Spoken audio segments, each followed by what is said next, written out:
আসসালামু আলাইকুম। শেফাস কুকে সবাইকে স্বাগতম। আশা করি সবাই ভালো আছেন। আজ আমি আপনাদের সাথে শেয়ার করছি কাঁঠালের বড়া রেসিপি। তাহলে চলুন শুরু করা যাক পুরো প্রস্তুত প্রণালী। আমি প্রথমে একটা বোল নিয়ে নিয়েছি আর এখন দিয়ে দিচ্ছি কাঁঠালের রস। আর এই রসটা কিন্তু আমি ফ্রোজেন করে রেখেছিলাম, এটা কিন্তু আমি আপনাদেরকে দেখিয়েছি আগের ভিডিওতে। তো এখন রস আমি পুরোটা নিয়ে নিয়েছি। এখন এর সাথে দিয়ে দিলাম লবণ। আর মিষ্টি জিনিসে আমি একটু লবণ খাই, এটা কিন্তু সবাই জানেন। আর এখন দিয়ে দিচ্ছি স্বাদ মতো চিনি। আর আপনারা আপনাদের স্বাদ অনুযায়ী চিনিটা ব্যবহার করবেন, আমি এখানে পরিমাণটা বলছি না। এখন আমি অ্যাড করছি 1 কাপ পরিমাণ ময়দা। তো এখন ময়দাটা দিয়ে ভালো করে মাখাবো। আর এখানে নিয়েছি আমি 1 কাপ পরিমাণ চালের গুঁড়া। আর 1 কাপ পরিমাণ চালের গুঁড়া নিয়েছি।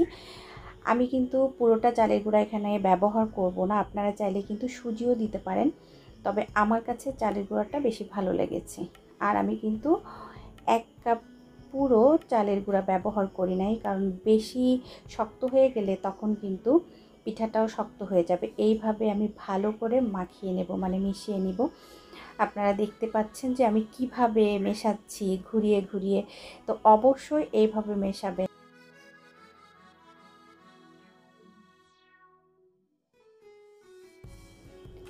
আমি কিন্তু বেশ অনেক সময় ধরে এইভাবে মাখিয়ে নিয়েছি, মানে এর মধ্যে আসলে আমাকে একটা ফোম ক্রিয়েট করতে হবে।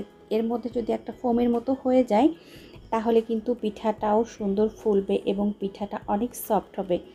আর এই কাঁঠালের পিঠা কিন্তু মনেই হয় না যে এটা কাঁঠাল দিয়ে বানিয়েছি, মনে হবে যে তালের পিঠা। তো এতটাই মজার হয়। আপনারা কিন্তু অবশ্যই আমার আগের ভিডিওটা দেখে নেবেন, কিভাবে আমি কাঁঠাল থেকে রস বের করেছি, সেটাকে কিভাবে সংরক্ষণ করেছি। তো সেই ভিডিওতে ডিটেলস দেওয়া আছে। তো আমার কিন্তু এটা এই যে মাখানো হয়ে গিয়েছে, দেখতে পাচ্ছেন। আপনারা ঠিক এমন একটা বেটার তৈরি করবেন। তো এখন আমি প্যান বসিয়ে দিয়েছি, চুলায় গরম হয়ে গেছে। তারপর হচ্ছে আমি এখন সয়াবিন তেল দিয়ে দিচ্ছি এই পিঠাগুলোকে ভাজার জন্য।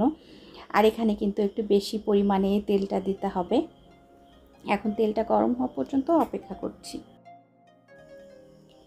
কিছুক্ষণ পর যখন তেলটা একটু গরম হয়েছে, আমার কাছে মনে হলো যে পারফেক্ট গরম হয়নি, এজন্য আমি একটু বেটার দিয়ে চেক করলাম। তো আসলেই কিন্তু পারফেক্ট গরম হয়নি।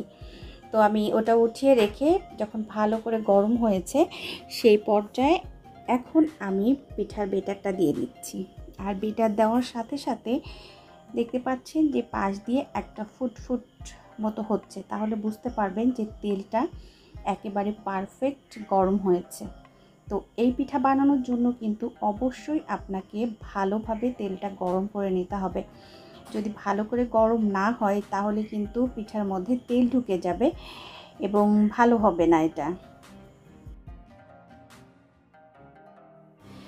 এই পর্যায়ে প্রথম দিকে কিন্তু চুলার আঁচটা একটু বাড়িয়ে দিতে হবে। তারপরে যখন একটু কালার আসবে, এই যে এমন হবে, তখন কিন্তু চুলার আঁচটা কমিয়ে দেবেন।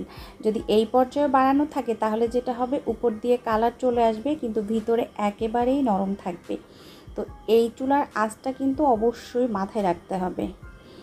এখন আমি চুলার আঁচটা কমিয়ে দিয়ে মিডিয়ামে রেখে এই পিঠাগুলোকে নাড়াচাড়া করে, মানে এপিট ওপিট করে গুলুমুলু করে ভেজে নিচ্ছি। আর এই পিঠাটা এতটাই মজার হয়েছিল, বাসার সবাই কিন্তু খুবই পছন্দ করেছে। আর আমি কিন্তু কাঁঠালের রসটা সংরক্ষণ করেছি। আর আমি যখন ভয়েস দিচ্ছিলাম আমার বারবার মনে হচ্ছিল এটা তালের রস, তালের রস।